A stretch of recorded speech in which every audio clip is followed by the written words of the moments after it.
A literatura é a arte da palavra. Podemos dizer que ela cumpre o papel de transmitir os conhecimentos e a cultura de uma comunidade. É por meio da literatura que compreendemos o nosso espaço na sociedade.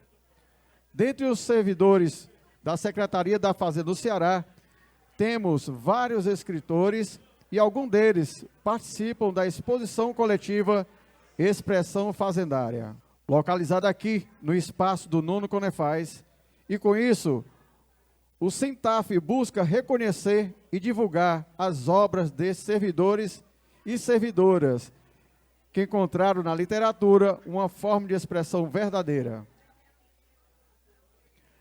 Ratificando esta relevância, o 5º painel do Nono Conefaz traz para o centro do debate a literatura como instrumento de transformação social. Para compor esse painel, convidamos ao palco, na qualidade de mediador, o senhor Antônio Miranda, servidor fazendário, escritor e ex-diretor de organização do Sintaf, hoje atuando como conselheiro fiscal da entidade. Como palestrante, convidamos ao palco o escritor Maílson Furtado, vencedor do prêmio Jabuti 2018.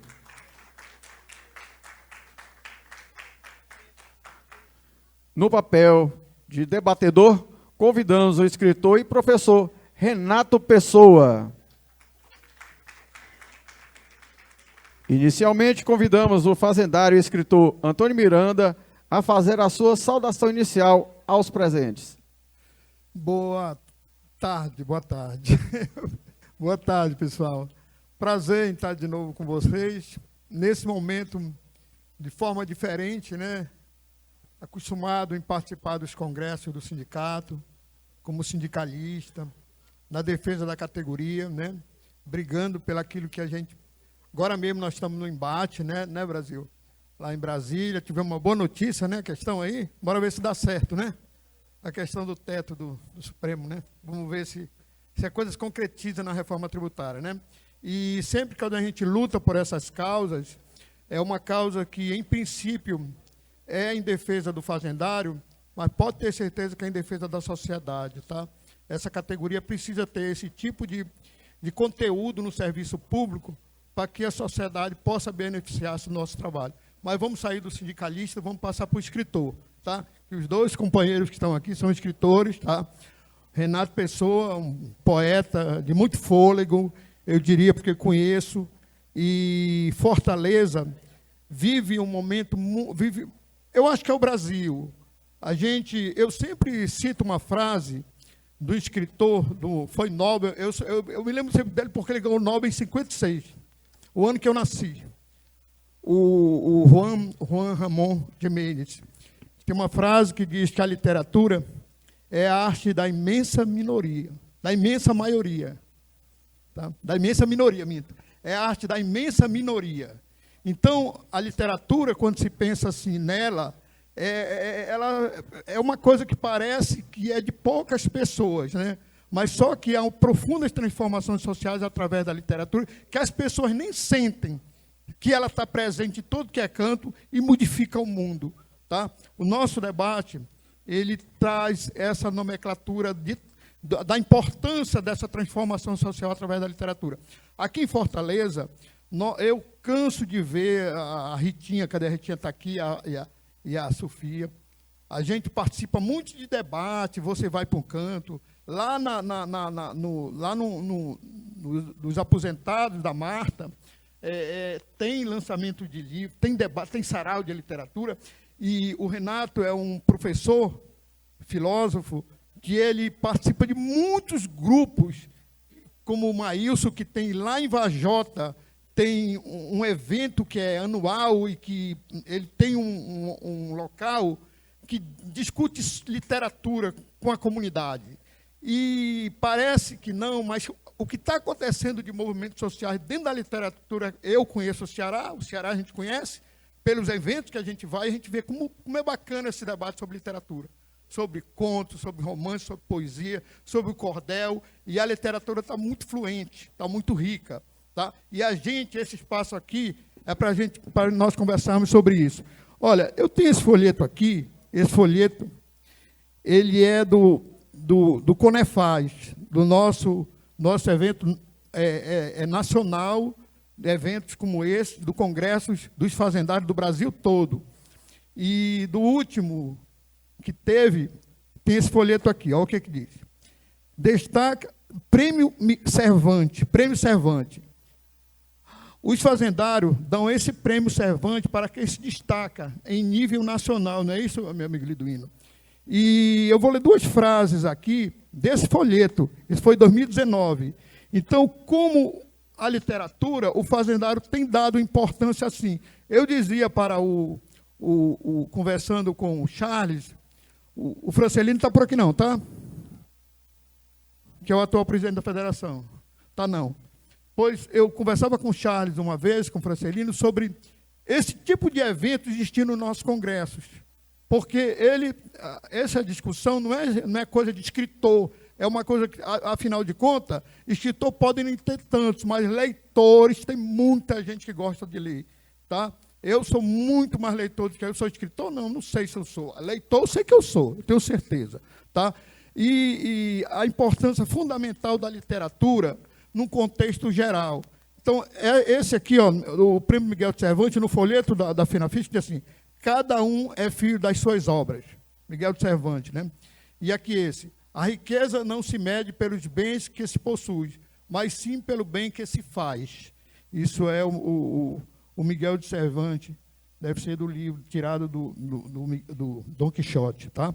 Então, pessoal, eu vou passar para o Maílson, dentro dessa linha que a gente quer trazer aqui, sobre a importância fundamental, a importância para a sociedade da literatura como um todo. E eu fico muito feliz que o Sindicato dos Fazendários, tenha colocado esse painel por conta dessa importância no contexto social, não é específico para o fazendário, mas para dizer da importância da literatura para as pessoas e para o mundo. Tá? Eu vou passar para o Maílson, dentro dessa provocação aqui do livro do Miguel de Cervantes, e dentro dessa ideia da questão da literatura com transformação social.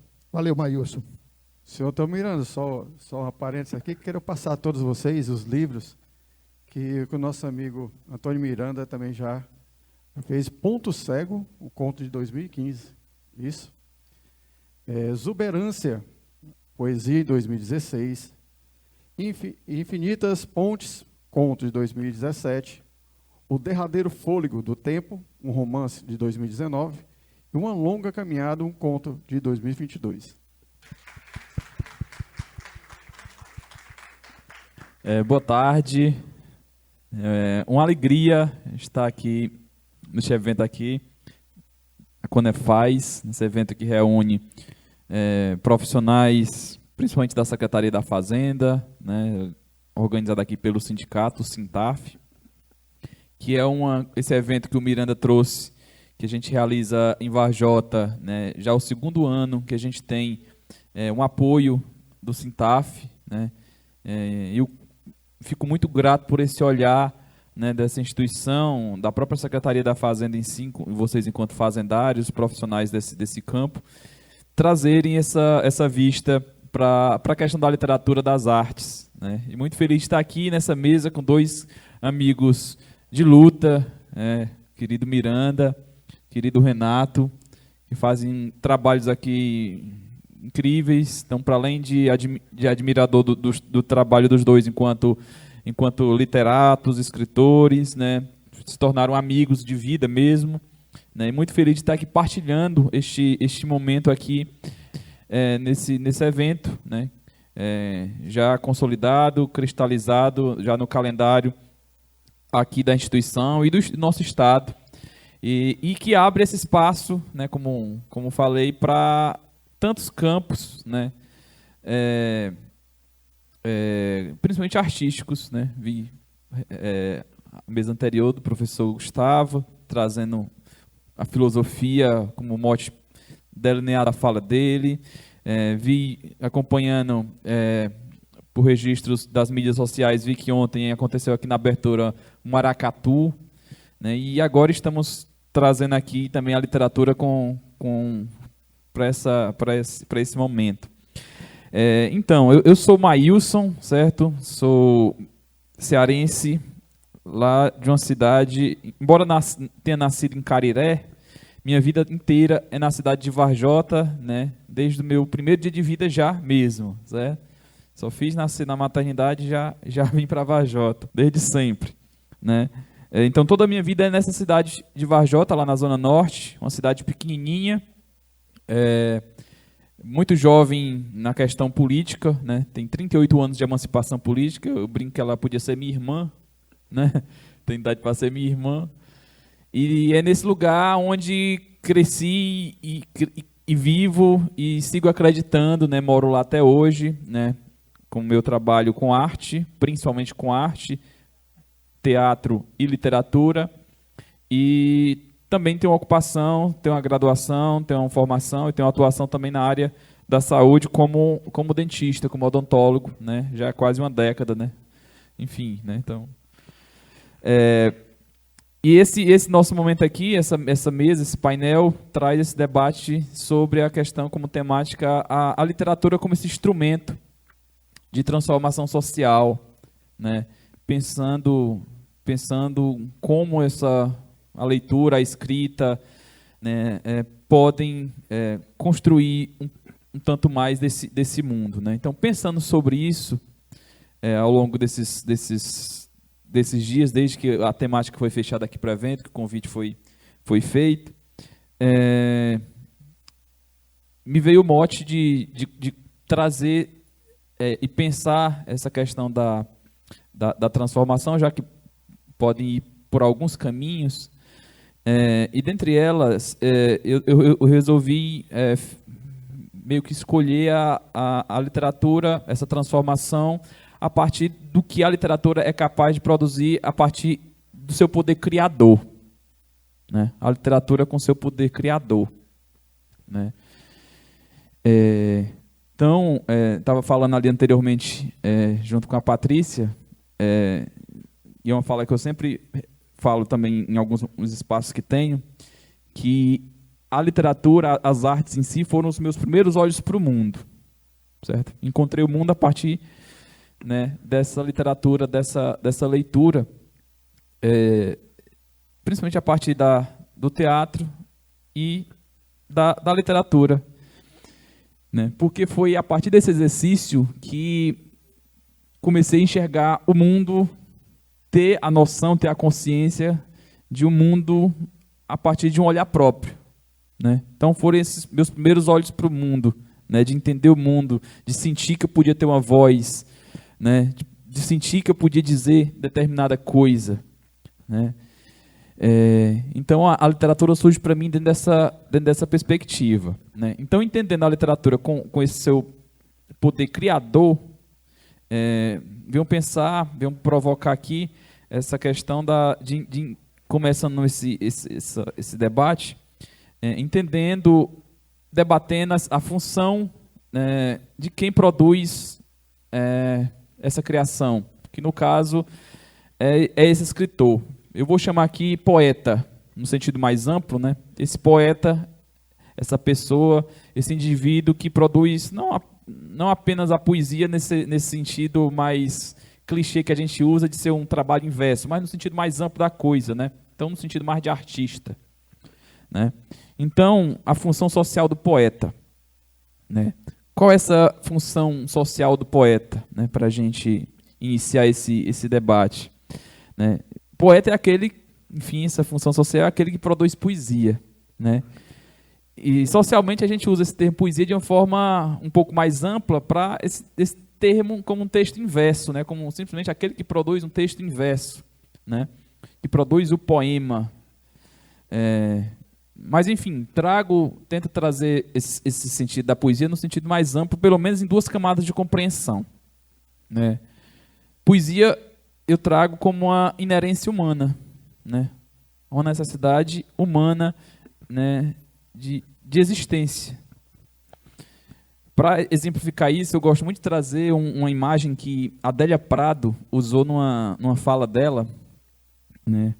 Que ela pede para a gente imaginar uma moradia singela, simples, seja uma zona de uma pequena cidade rural, seja numa periferia de uma grande cidade, né? Então imaginamos uma pequena moradia, um pequeno lugar, sei lá, uma casinha de latão com nenhum conforto, ou uma casinha de taipa numa zona rural de qualquer cidade que seja, né? A partir de uma moradia dessa, a gente supõe que essas pessoas, que esses moradores, têm uma vida sofrida, né?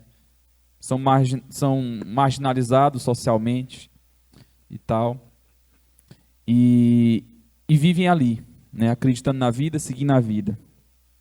No geral, essas casas, apesar de todas essas dificuldades que existem, o professor trouxe um pouco dessa imagem também, nessa última fala dele. Geralmente essas casas, né, vai haver nessa salinha dessas casas, talvez uma pequena mesa com uma toalha, seja em retalho, mas bem colorida. Vai ter um jarrinho de flores, artificial ou não, mas vai haver aquilo ali, né?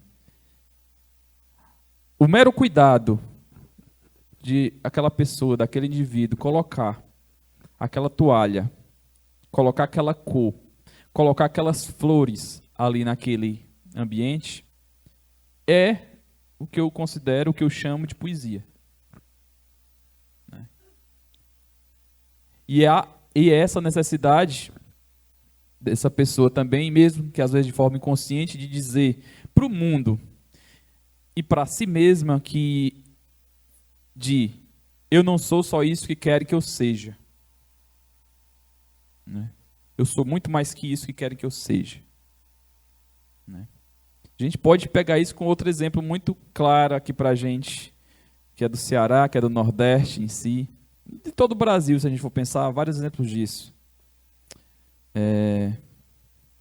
Há grupos de pessoas, agricultores principalmente, vamos pegar o exemplo lá do Cariri, lá no Cariri, que passam o ano inteiro nas suas roças, nos seus ofícios braçais, sofridos, mal remunerados, né? E quando dá o período natalino, né, eles escolhem o tecido mais colorido, pegam o papel mais colorido, pegam o adereço mais colorido e se trajam e vão brincar no meio das ruas, né? E dizem essa mesma coisa que essa pessoa que mora nessa pequena moradia desconfortável, dizendo para o mundo: eu sou muito mais do que querem que eu seja, né? Então isso é a poesia, né? Isso é uma inerência humana, né? O que às vezes geralmente chamam de sentido da vida, essa busca necessária de todo dia a gente estar encontrando algo diferente, algo novo, eu chamo de poesia, né? E a gente necessita isso como inerência humana, da mesma forma que comer, que beber, que cochilar, né? A gente precisa disso, né? Então a gente precisa também dessa poesia para dia a dia a gente estar reconfigurando o mundo, reconfigurando a si mesmo, né?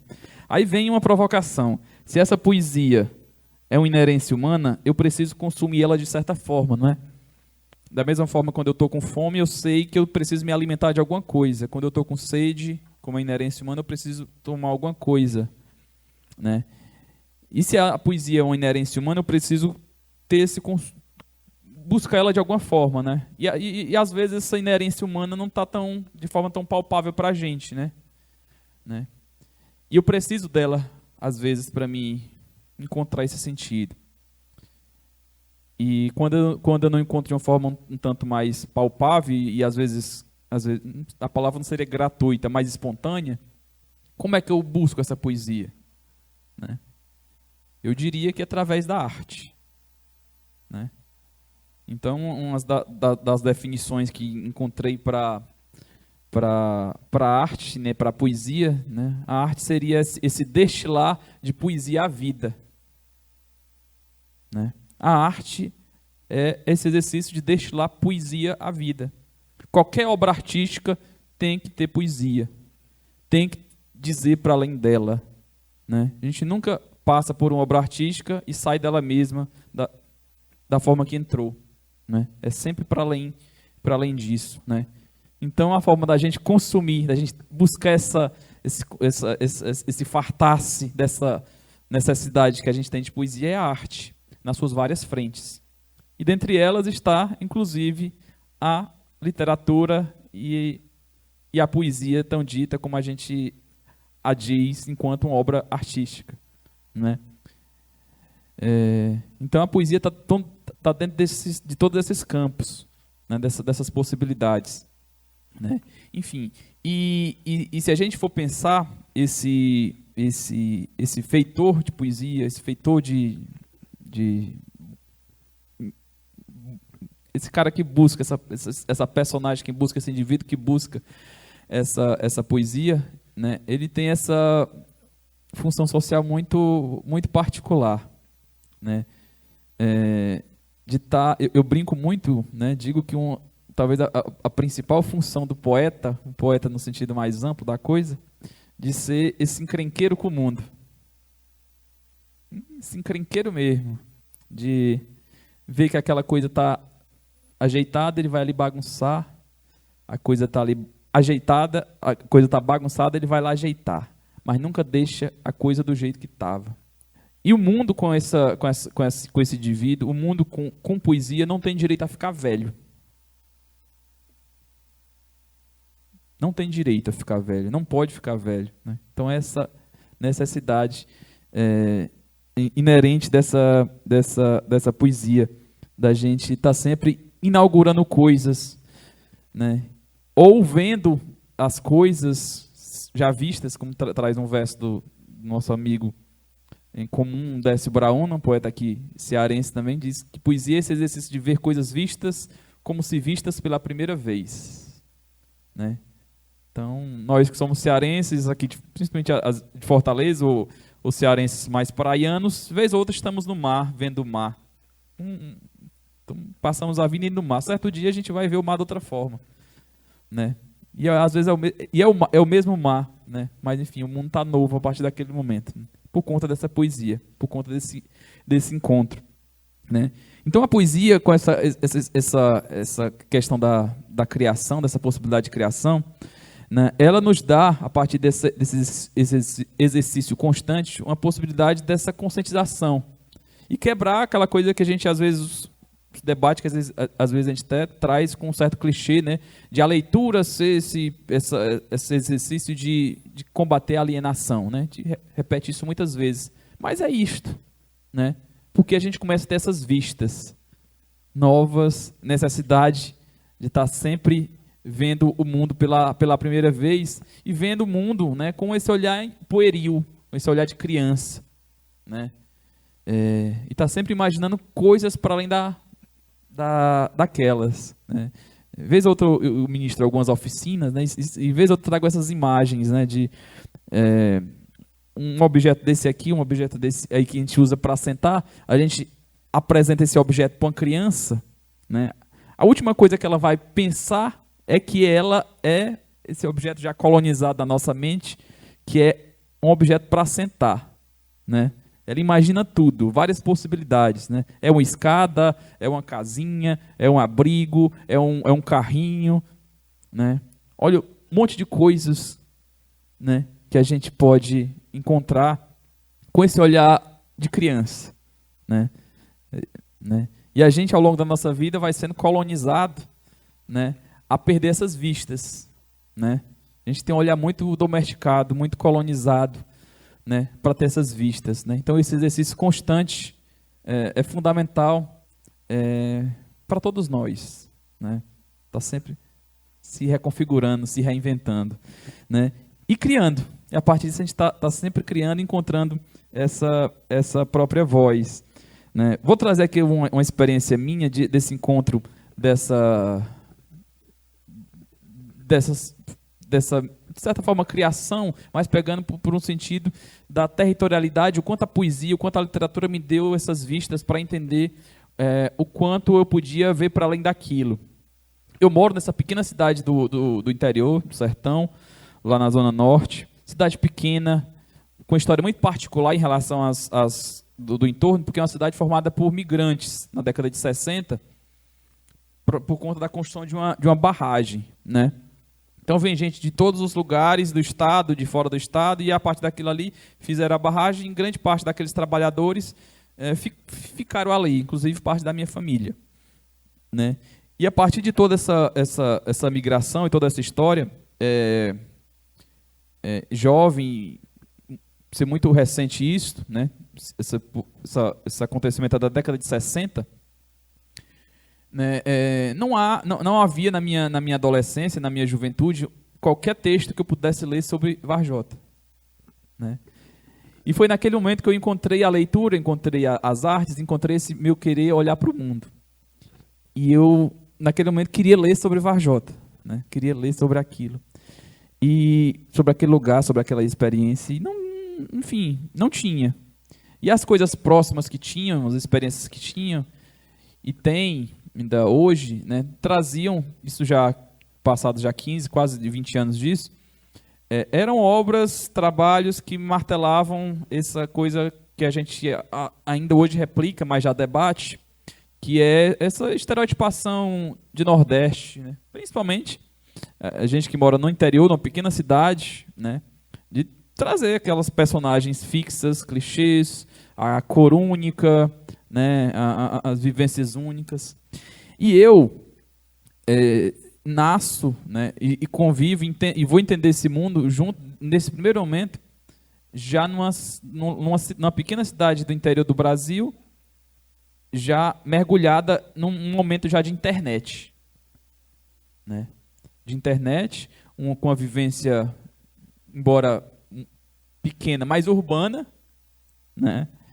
Com essas conexões e tal. Então, então eu li aquelas coisas falando sobre essas pequenas cidades como aquela coisa de um lugar atrasado, do ruralismo, do campesino, né? Das figuras clichês, né? Do cangaceiro, do religioso, da mulher de pano na cabeça. Essas personagens existem, óbvio, estiveram na nossa história, mas não só, né? E aquelas imagens falavam um pouco para mim, né? Falavam muito pouco para mim. Então, como é que eu vou encontrar esse lugar que é meu, né?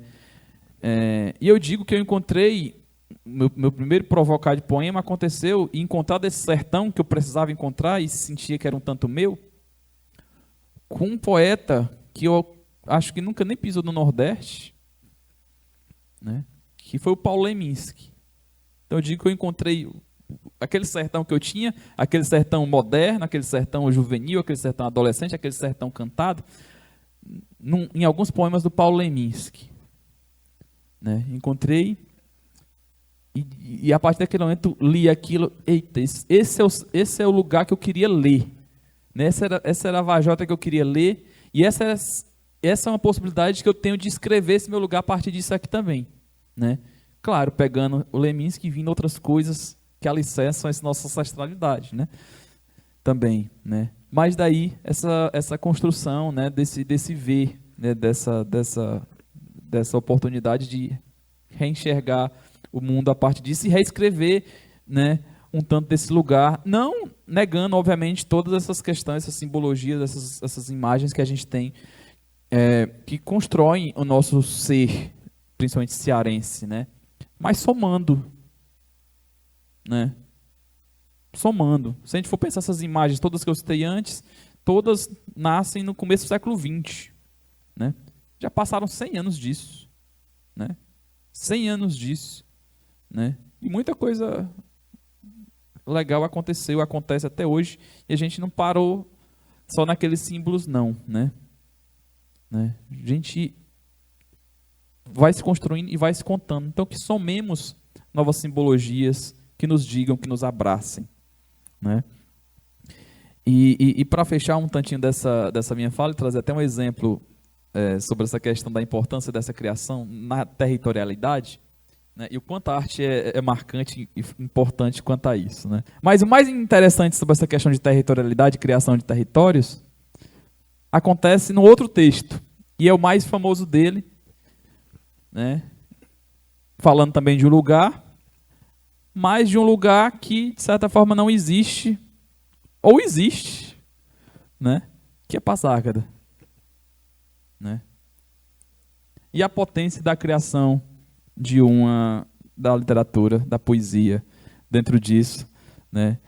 De não aceitar o que não aceitar o que está posto, né? Tá sempre brigando, encrencando com o mundo, dizendo que eu preciso de mais, né? E se tem demais, vamos diminuir, né? Mas nunca aceitar o que está posto, né? Então, é um tantinho dessa provocação que trago para entender o quanto, né, de poesia necessitamos para as nossas vidas, né? Ter esse olhar poético, esse olhar pueril, de estar sempre buscando essa transformação social, sempre iniciando por esse nosso olhar, esse nosso olhar de menino, de menina, né? Reenxergando e construindo o mundo, uma possibilidade sempre nova de ser, né? Então, um tantinho disso que teria para apresentar aqui. Passo agora a palavra para o meu querido irmão Renato Pessoa.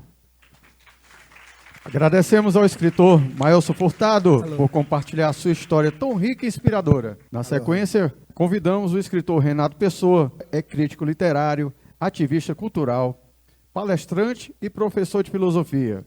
Estudou filosofia na Faculdade Católica de Fortaleza e na Universidade Estadual do Ceará, UES. Dentre os primeiros livros publicados estão O Corpo Arcaico, de 2011, e Solidão Singular, de 2012. É um dos criadores do sarau O Corpo Sem Órgãos e um dos idealizadores da Escola Popular de Filosofia. Em 2021, publicou o livro Este que Nunca Soube Dar Nome às Pedras. Com a palavra, Renato Pessoa. Antes de tudo, eu queria agradecer o convite. Para mim é muito importante estar aqui esta noite, estar aqui esta tarde, este dia, participando deste evento, enquanto o grande Maílson estava aqui fazendo seus passeios intelectuais, poéticos. O Maílson, né, eu não escondo jamais a minha profunda admiração, mas isso falarei já assim, porque eu sou um tiete profundo dos meus amigos, dos bons amigos, né? Antes de serem pessoas talentosas, são boas pessoas, que é o mais importante, né? Então, estar aqui hoje é algo muito importante. Olha, nós estamos, neste exato instante, o mundo atravessa 3 grandes guerras, né? A Síria ainda está em guerra, né? A nossa mídia não comenta mais porque já perdeu o interesse. Temos aqui a guerra da Ucrânia também, e a questão Israel-Palestina. Não é Israel-Hamas, mas Israel-Palestina. E nós estamos num congresso técnico, também discutindo a profusão da literatura, a profusão da arte, da especulação filosófica, né? Deve aí haver alguma esperança, né, para as coisas. Então, eu gostaria de começar a minha fala fazendo um agradecimento muito pessoal ao meu amigo Antônio Miranda. Um dos meus grandes encontros na literatura foi este homem, o Antônio Miranda, né, que é um escritor, e vocês sabem disso, né? Por favor, Antônio Miranda. O Antônio Miranda é um escritor fecundo, né? Tenho certeza que muitos de vocês já o leram, e se não o leram, leiam Antônio Miranda, porque é um escritor muito criativo, né? E o meu querido Maílson Furtado. Estamos aqui, gente, falando de um dos grandes poetas deste país, e também o Léo Prudência. Acabei de não comentei, Léo Prudência, aquele rapaz está sentado ali, doutorando em literatura pela Universidade Federal do Ceará. Pesquisa de José Alcides Pinto, trazendo o José Alcides Pinto, que é um dos maiores escritores da história do Ceará, né, à tona, esquecido, aliás, né? Então, o Léo faz parte de uma geração que está trazendo, né, o José Alcides Pinto aí para este terreno novo aí da pesquisa. Então, o Maílson Furtado é um poeta que eu admiro muito, sai de Vajota, direto para o maior prêmio do Brasil, que é o Prêmio Jabuti, com uma obra que ele patrocinou, ele pagou, quer dizer, fora de qualquer circuito, né? Isso é importantíssimo ser comentado. Estamos aqui falando do sentido transformador da literatura.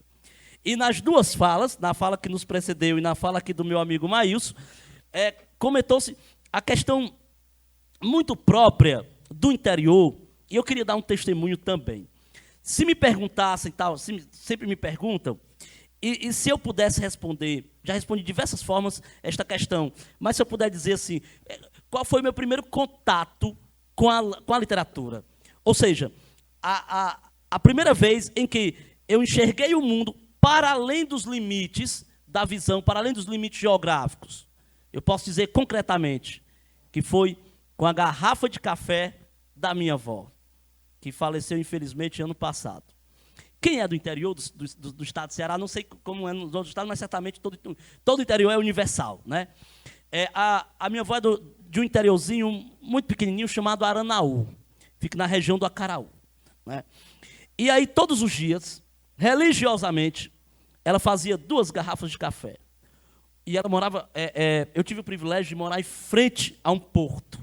Era o Porto de Marambaia. Nome bonito, né? Nome Porto de Marambaia. A casa da minha avó era em frente ao porto. E todos os dias, religiosamente, ela fazia 2 garrafas de café.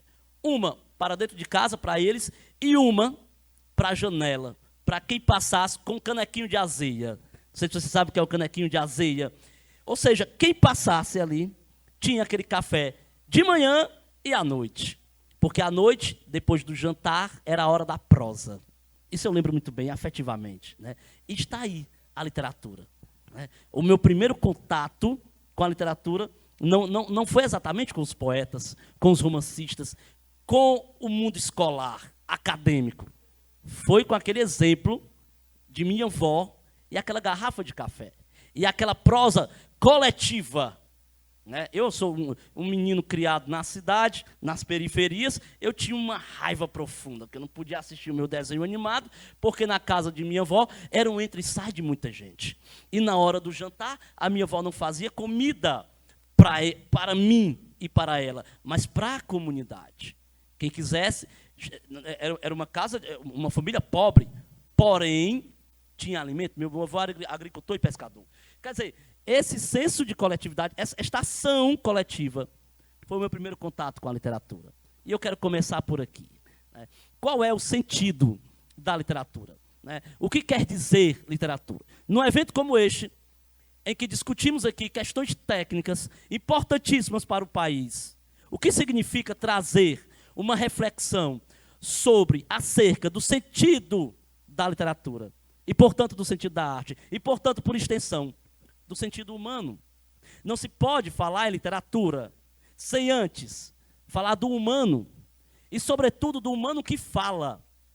É o humano que fala que nos interessa aqui. O humano, ou seja, a nossa espécie desenvolveu a linguagem porque nós éramos incapazes, e ainda somos, de abarcar a totalidade. Meu amigo filósofo sabe muito bem disso. Desenvolvemos a linguagem porque sabemos, nos compreendemos finitos. Desenvolvemos a linguagem porque nós morremos. É a morte, este signo, é a finitude, este signo, que nos fez desenvolver a linguagem. E falar é a primeira maneira de dar sentido às coisas.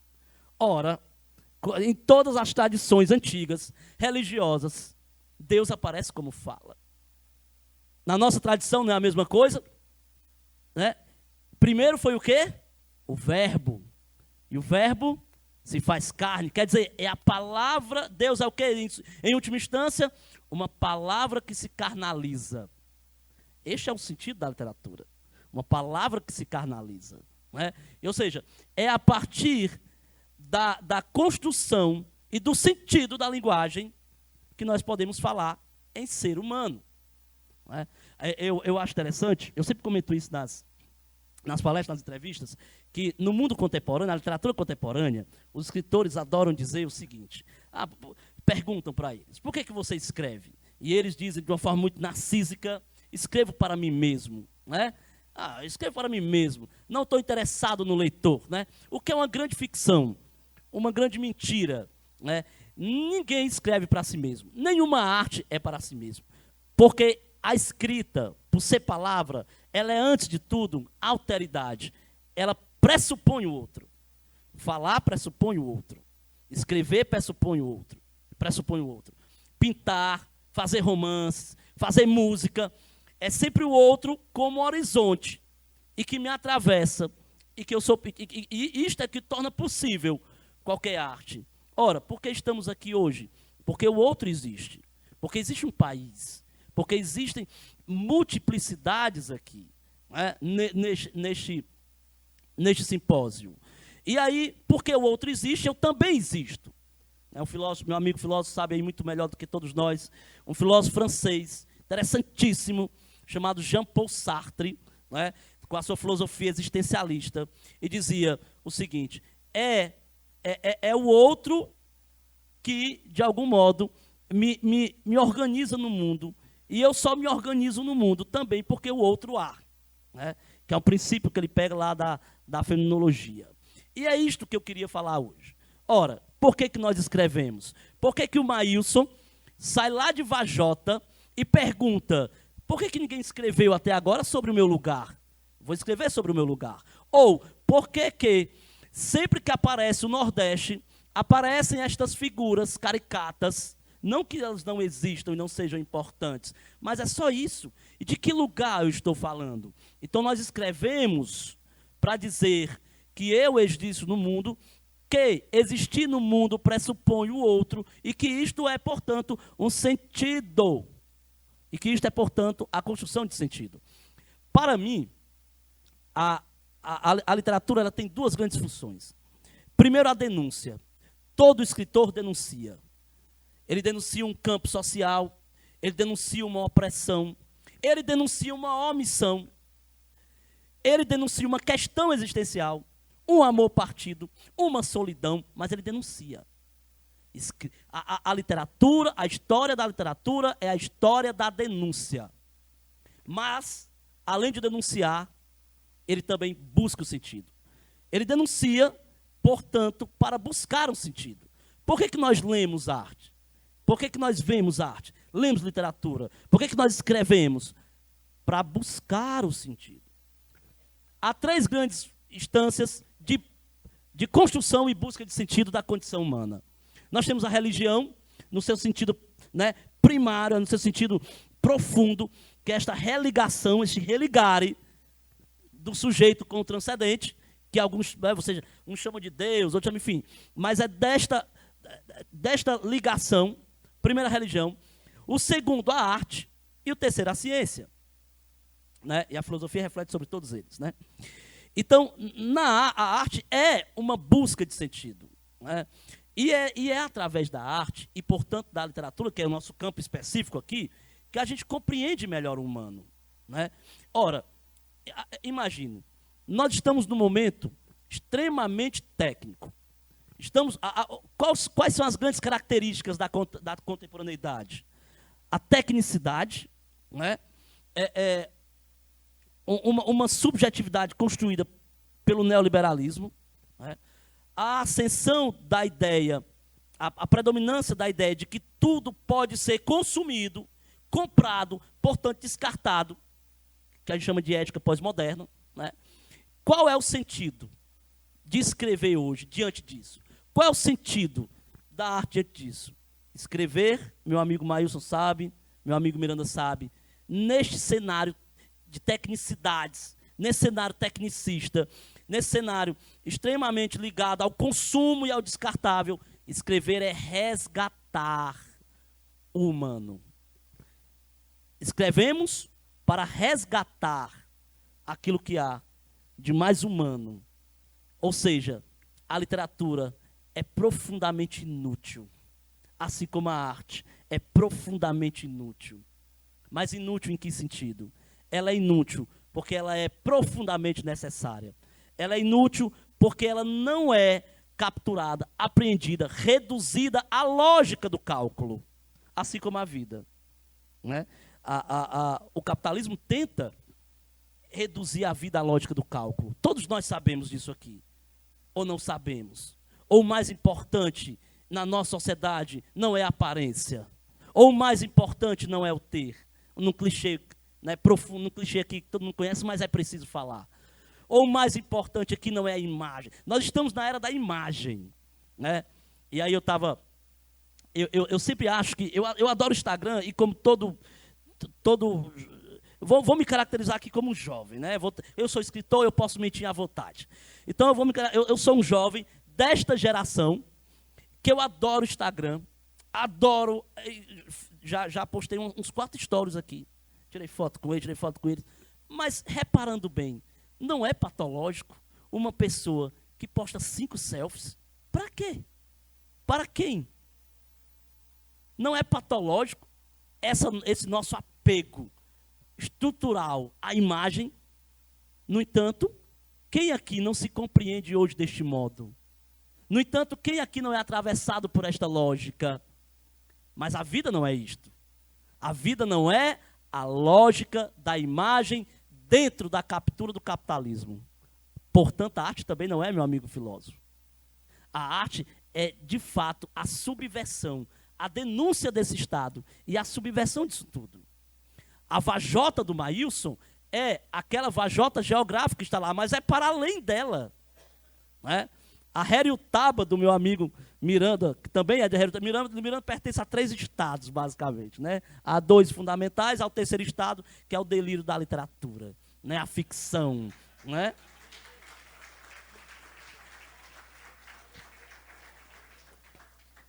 Ou seja, para concluir, a arte é aquela instância de busca de sentido da condição humana.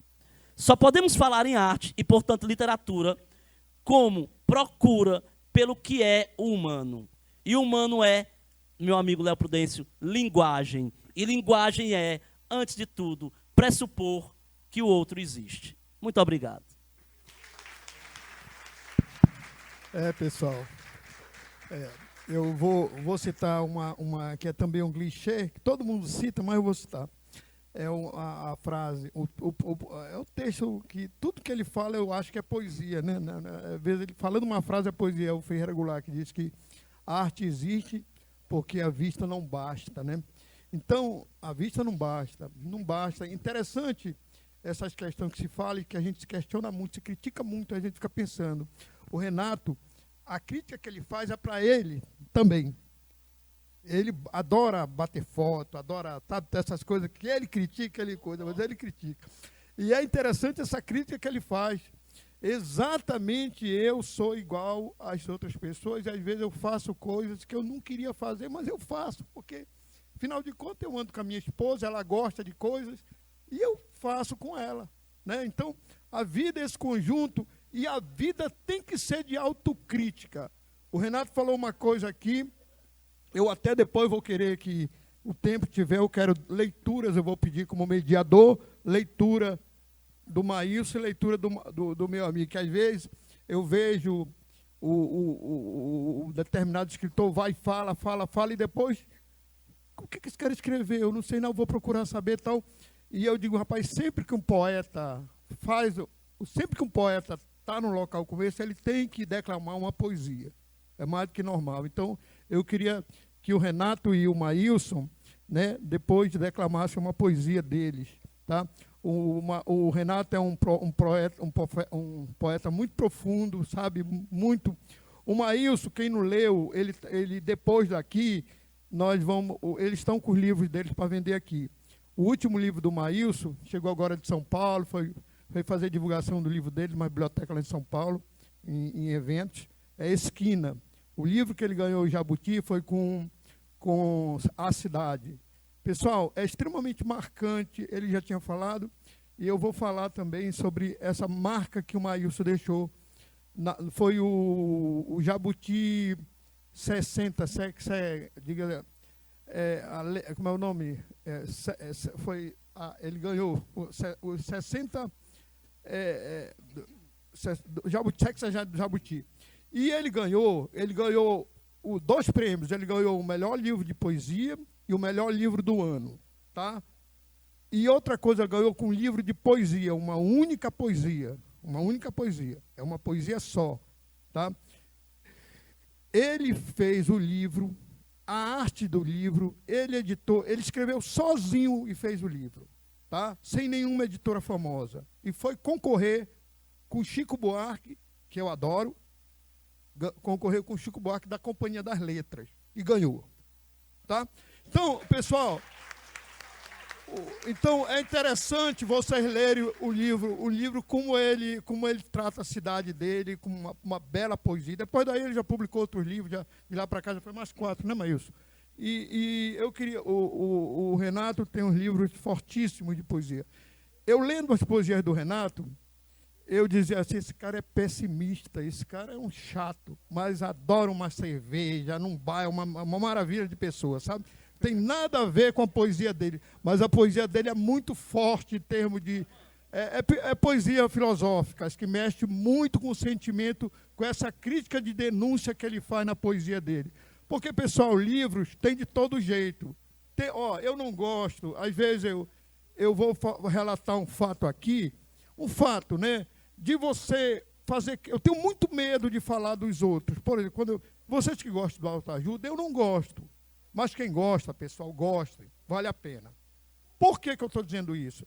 Eu vi uma entrevista no Roda Viva que o grande escritor João Baldo, um dos maiores escritores brasileiros que é o agora, ele na entrevista, aí tocaram no Paulo Coelho, e ele foi muito duro com o Paulo Coelho. E o Paulo Coelho entrou na entrevista, estava nos Estados Unidos, não sei aonde, e escreveu que disse que adorava João Baldo, que era um dos escritores dele preferidos. Que adora. Não disse nada, só disse isso. Participou da entrevista. O João Baldo ficou com a cara no chão. Por quê? Eu posso não gostar do Paulo Coelho, cara, mas é muito ruim eu estar chegando aqui e dizer, não posso fazer isso. Então, literatura, pessoal, tem as que vocês gostam e tem as que eu gosto, tá? Não vou diminuir esse ou aquele. Literatura, para mim, eu tenho meus escritores, tem uns que eu não gosto. Tem coisa escrita que é considerada literatura que eu não gosto. Tem best-seller que eu não gosto. Então, literatura, eu vou nessa onda do Renato, que né, é literatura, tem que fazer a denúncia, tem que esticar, tem que insultar, tem que ter criatividade nesse sentido, tá? Então, o tempo aí nosso acabou. Então, eu queria que o Maílson vai declamar uma poesia do livro dele e o Renato vai declamar outra. Vou trazer aqui um poema desse meu mais recente trabalho, chamado Esquinas, curtinho. Fala um pouquinho, conversa um pouquinho sobre alguns pontos que a gente conversou aqui, né? Que diz assim: naquele tempo, a tia me disse que na enciclopédia de tudo havia. O mundo lá está. Eu o veria de perto. O veria de perto. E fui. Mas Varjota lá não estava. Nem o açude, nem o gol que fiz na rua, muito menos o pé de siriguela no quintal, ou o seu Antônio no balanço à calçada. A gente era tão longe, e do mundo eu já não sabia bem. Por birra, o trouxe para casa e guardei a tal enciclopédia com seu mundo e outros trecos por 5 dias na gaveta da estante.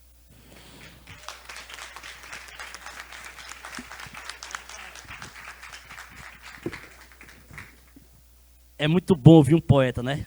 Rapaz, olha. Antes de tudo, gente, queria fazer aqui um apelo que nós possamos ler mais a literatura contemporânea. A literatura cearense hoje é de uma multiplicidade muito profusa. Temos grandes escritores, jovens. Ontem eu estava numa feira literária e aí chegou um jovem e disse assim: nossa, você ainda não morreu, né? Porque o pessoal pensa que quem é escritor está todo mundo morto, né? Eu espero que ainda, né, eu não morra agora. Então, vamos consumir mais literatura cearense. Muita gente produzindo muita coisa boa.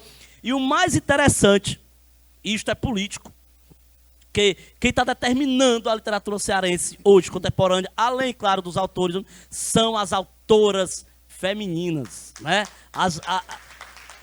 As grandes... E o segundo apelo é o seguinte: nós estamos vendendo nossos livros ali. Se vocês não decidirem por uma questão antropológica de ajudar a literatura cearense, comprem, porque é com este dinheiro que eu bebo cerveja. Certo?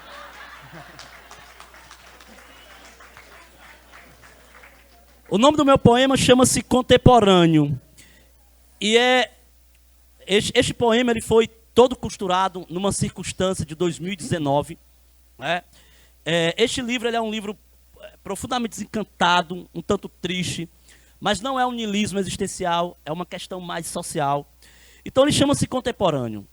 Ele diz o seguinte: o meu poema está sujo, o poeta está sujo, o santo, o presidente, os rios de orvalhos. Sujos os filósofos, os rebeldes, os ditadores. Sujos os lenços obtusos, as cartas de amor, os exilados. Minha voz, o chamado na porta, os orgasmos sujos. Sujo o amor e as promessas, a espera na estação, o soldado apaixonado, a criança alheia. Está tudo sujo nas guerras, nos consórcios, nos acordos de paz. Tudo sujo na mesa redonda, nos guetos, nos simpósios e nas favelas. Por onde eu vou, o que falo, o que leio e ouço, o que vejo, sujo, tudo sujo na epiderme da crença, no alagamento, no dízimo das horas. A mão no revólver também está suja. A corda no pescoço, a ponte e o mar. Não adianta morrer, a morte está suja. Muito obrigado. Pessoal, obrigado, viu? Obrigado, agradecido aí pela presença de vocês. Muito obrigado mesmo, viu?